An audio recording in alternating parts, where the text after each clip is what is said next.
શું તમે અરીસામાં જોઈને ક્યારે વિચાર કરો છો કે આ સીધી ખીલ એકને અને તેના કાળા ડાઘ કે ડાર્ક સ્પોટ્સ ક્યારે જશે? શું તમે મોંઘી ક્રીમ, ફેસ વોશ, ઘણી દવાઓ લીધી પણ જ્યાં સુધી દવાઓ ચાલુ હોય ત્યાં સુધી જ સારું રહે છે એવું થાય છે તમારી સાથે? તો આજે એક કડવું સત્ય જાણવું જરૂરી છે. આપણામાંથી ઘણા લોકો માને છે કે ખીલ એ માત્ર ચામડીની સમસ્યા છે, પણ ના, એવું નથી. મારી પાસે આવતા મોટા ભાગના કેસમાં ખીલનું એક સાચું કારણ હોર્મોનલ ઇમ્બેલેન્સ અને માનસિક તણાવ, મેન્ટલ સ્ટ્રેસ હોય છે. જ્યારે શરીરની અંદરના હોર્મોન ડિસ્ટર્બ થાય છે ત્યારે ચહેરા પર ગમે તેટલી ક્રીમ લગાવો તો રિઝલ્ટ કાયમી મળતું નથી.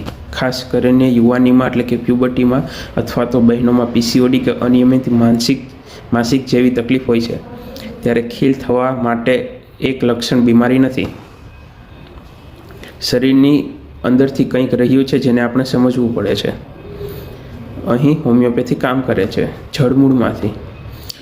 અમે માત્ર ખીલને દબાવતા નથી, પરંતુ અમારી પ્રકૃતિ, કોન્સ્ટિટ્યુશન અને ઇમોશનને સમજીને એવી દવા આપીએ છીએ જે તમારા હોર્મોન્સને નેચરલી બેલેન્સ કરે છે. એક વખત હોર્મોન બેલેન્સ થઈ જશે એટલે કે ખીલ અને ડાઘો આપોઆપ દૂર થઈ જશે, કે એ પણ કોઈ આડઅસર વગર.